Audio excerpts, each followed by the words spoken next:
பெஸ்துவும் பவுலும்.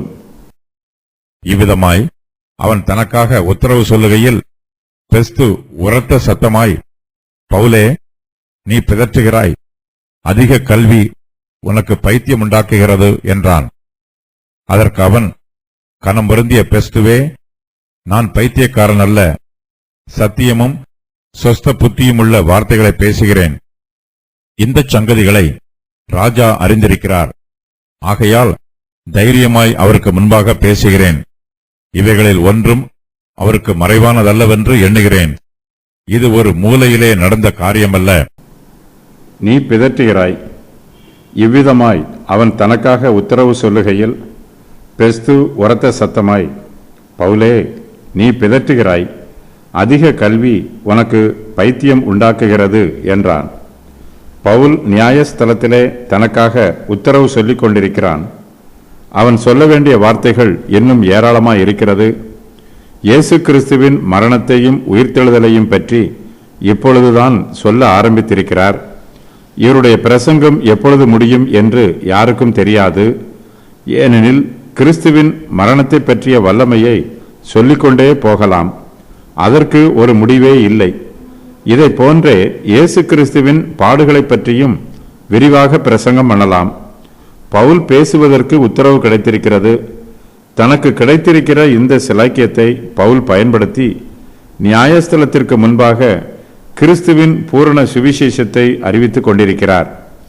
பவுல் பேசுவதற்கு உத்தரவு கிடைத்த போதிலும் அவருடைய பேச்சுக்களுக்கு தடை உண்டாயிற்று.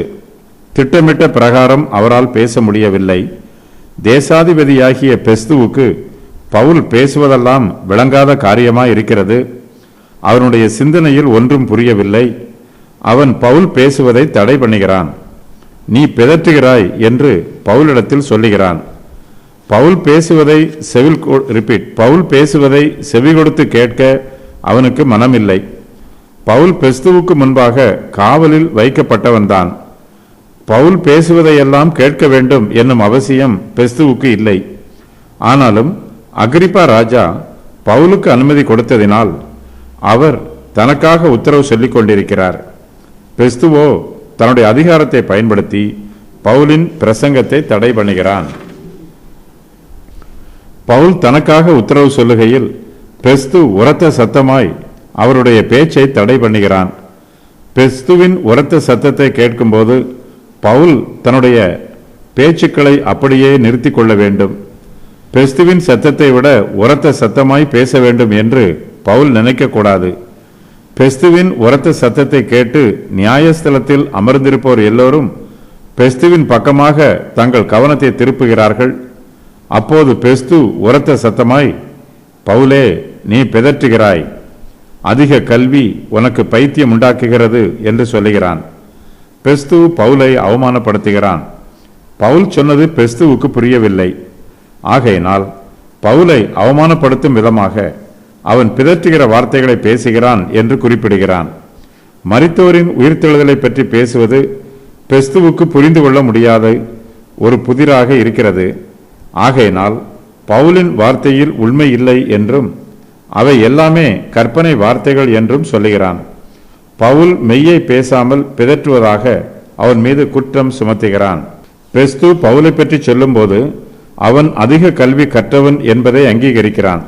மெய்யாகவே பவுல் அதிக கல்வி கற்றவர்தான். கமாலியேலின் பாதபடியில் படித்தவர். கிறிஸ்துவின் மற்ற அப்போஸ்தலர்கள் எல்லாம் மீன்பிடிக்கிற சாதாரண தொழிலை செய்கிறவர்கள்.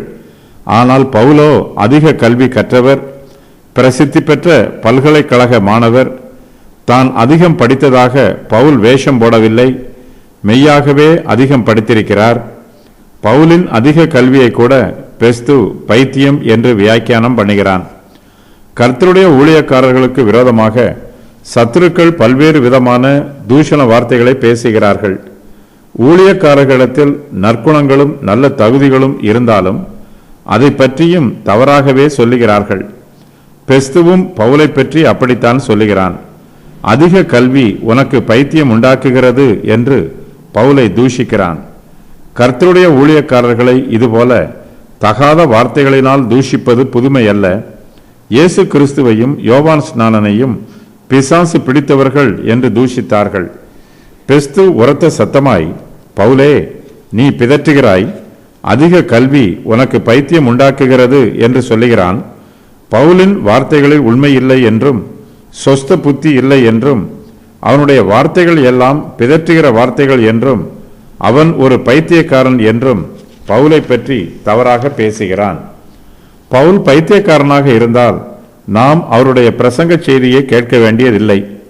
அவர் பைத்தியக்காரன் அல்ல என்றால் அவருடைய பிரசங்கத்தை நாம் கேட்க வேண்டும். கிறிஸ்தவர்களை பவுல் துன்புறுத்திய போது அவரை யாரும் பைத்தியக்காரன் என்று கூறவில்லை. பவுலுக்கு எதிரான குற்றச்சாட்டு வினோதமான மனமாற்றம். மற்றவர்களுடைய மனமாற்றம் போல் பவுலின் மனமாற்றம் அமையவில்லை. வினோதமான ஊழியம், பிரபல்யம் இல்லாதது, பட்டணங்கள் தோறும் துரத்தப்பட்டார், சபையை உடைக்கிறவன், வியாபாரத்தை பாதிக்கச் செய்கிறவன், சிறைச்சாலையை உடைத்துவிட்டு தப்பிக்கிறவன், பெரிய கலகங்களுக்கு காரணமானவன், சமாதானத்தையும் அமைதியையும் அளித்தவன், மார்க்க காரியங்களுக்கு எதிர்த்து நின்றவன், மதபேதவாதி, தன் கொள்கையில் வைராக்கியம் உடையவன், விட்டு கொடுக்காதவன், நீண்ட நேரம் பிரசங்கம் பண்ணுகிறவன், திருஷ்டாந்தப்படுத்துகிறவன். வினோதமான அனுபவங்கள். தூசியை உதறினான், வஸ்திரத்தை மனுஷர் மீது உதறினான், ஒருவனை குருடாக்கினான், உருமால்களையும் கைக்குட்டைகளையும் அபிஷேகம் பண்ணி வியாதியஸ்தர்களிடம் அனுப்பினான். நடு இரவில் சிறைச்சாலையில் அதிக சத்தத்தோடு கர்த்தரை துதித்து பாடி ஜெபம் பண்ணினான். ஞான திருஷ்டி அடைந்தான். அந்நிய பாஷைகளில் பேசி வியாக்கியானம் பண்ணினான். ஆவிக்குரிய வரங்களை பெற்றுக்கொள்வதற்காக ஜனங்கள் மீது கைகளை வைத்து ஜெபித்தான். அவர்களுக்காக தீர்க்க தரிசனம் கூறினான். வியாதியஸ்தர்களை சொஸ்தமாக்கினான், பிசாசுகளை துரத்தினான், விசேஷித்த அற்புதங்களை செய்தான். ஆவிகளை பகுத்தறிந்தான், ஜனத்தின் மீது நியாய தீர்ப்பை வரவழைத்தான். தன்னை பாம்பு கடித்தபோது இயற்கையான வைத்தியம் எதுவும் செய்யவில்லை. கல்லெறி உண்டான், மிலாறுகளால் அடிக்கப்பட்டான், பல துன்பங்களை அனுபவித்தான். அந்த வேளைகளிலும் வைத்திய சிகிச்சை எதுவும் செய்து கொள்ளாமல் உடனே புறப்பட்டு ஊழியம் செய்தான். வினோதமான உபதேசங்கள். கிரியைகளின் மூலமாக அல்லாமல் விசுவாசத்தினால் ரட்சிப்பு. பரிசுத்த ஆவியானவரின் வரங்கள். விசுவாசிகளுக்கு தேவனுடைய நிறைவான ஆசீர்வாதம். இயேசு கிறிஸ்துவின் இரண்டாம் வருகை. பாவத்தில் இருந்து விடுதலை. பவுல் இவ்வாறு பல வழிகளில் வினோதமாக செயல்பட்டதினால் பெஸ்துவை போன்றவர்களுக்கு அவர் பைத்தியக்காரனாக தெரிகிறார்.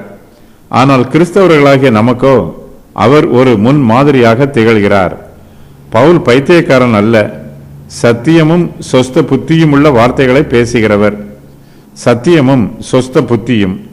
அதற்கு அவன், கனம் பொருந்திய பெஸ்துவே, நான் பைத்தியக்காரன் அல்ல, சத்தியமும் சொஸ்த புத்தியும் உள்ள வார்த்தைகளை பேசுகிறேன். பெஸ்து தன் மீது தகாத வார்த்தைகளை பேசியவுடன் பவுல் தன் மீது கூறப்பட்ட குற்றச்சாட்டை மறுக்கிறார். தான் பிதற்றவில்லை என்றும் தான் ஒரு பைத்தியக்காரன் அல்ல என்றும் பெஸ்துவிடம் அறிவிக்கிறார்.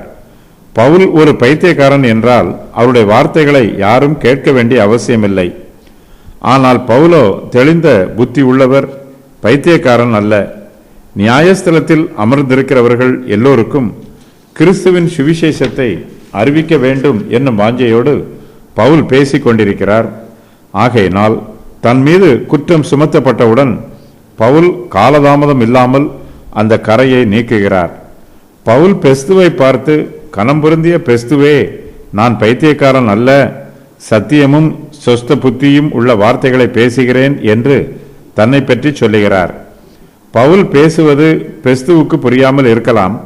அதற்காக பவுலை பைத்தியக்காரன் என்று சொல்லிவிட முடியாது. பவுல் சத்தியமான வார்த்தைகளை பேசுகிறார். பெஸ்து பவுலை பைத்தியக்காரன் என்று சொன்னாலும் பவுல் அவனுக்கு மிகுந்த மரியாதையை கொடுக்கிறார். கனம் பொருந்திய பெஸ்துவே என்று அவனை மரியாதையோடு அழைக்கிறார்.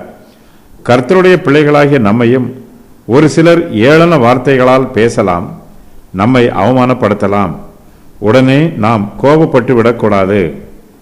அவர்களைப் போலவே நாமும் பதிலுக்கு தூஷண வார்த்தைகளை பேசிவிடக்கூடாது.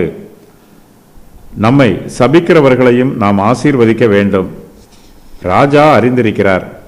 இந்த சங்கதிகளை ராஜா அறிந்திருக்கிறார். ஆகையால் தைரியமாய் அவருக்கு முன்பாக பேசுகிறேன். இவைகளில் ஒன்றும் அவருக்கு மறைவானது அல்ல என்று எண்ணுகிறேன். இது ஒரு மூலையிலே நடந்த காரியம் அல்ல. பெஸ்து தன்னை பற்றி மோசமாக பேசினாலும் பவுல் சோர்ந்து போகவில்லை.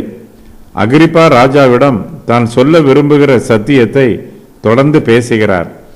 தான் பேசுகிற சங்கதிகளை அகிரிப்பா ராஜா அறிந்திருக்கிறார் என்று பெஸ்துவிடம் சொல்லுகிறார். ஆகையினால் தான் தைரியமாய் அகிரிப்பா ராஜாவுக்கு முன்பாக பேசுவதாகவும் சொல்லுகிறார். பவுல் பேசுவது பெஸ்துவுக்கு புரியவில்லை. ஆனால் அகிரிப்பா ராஜாவுக்கு புரிகிறது. ஒருவேளை அகிரிப்பாவுக்கு பவுலின் வார்த்தைகள் ஓரளவு புரிந்திருக்கலாம். அப்படிப்பட்டவர் இன்னும் அறிந்து கொள்ள வேண்டும் என்று ஆர்வத்தோடு இருக்கிறார். ஆகையினால் தான் அவருக்கு முன்பாக தைரியமாய் பேசுவதாக பவுல் அறிவிக்கிறார்.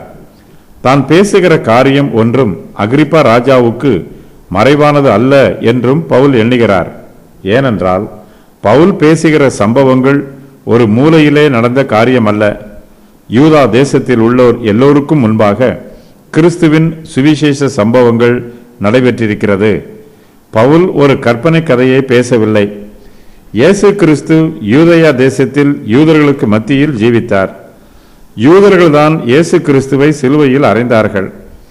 இயேசு கிறிஸ்து 3ஆம் நாளில் உயிர்த்தெழுந்தார். இவை எல்லாமே பிரத்யட்சமாக நடைபெற்ற சம்பவம்.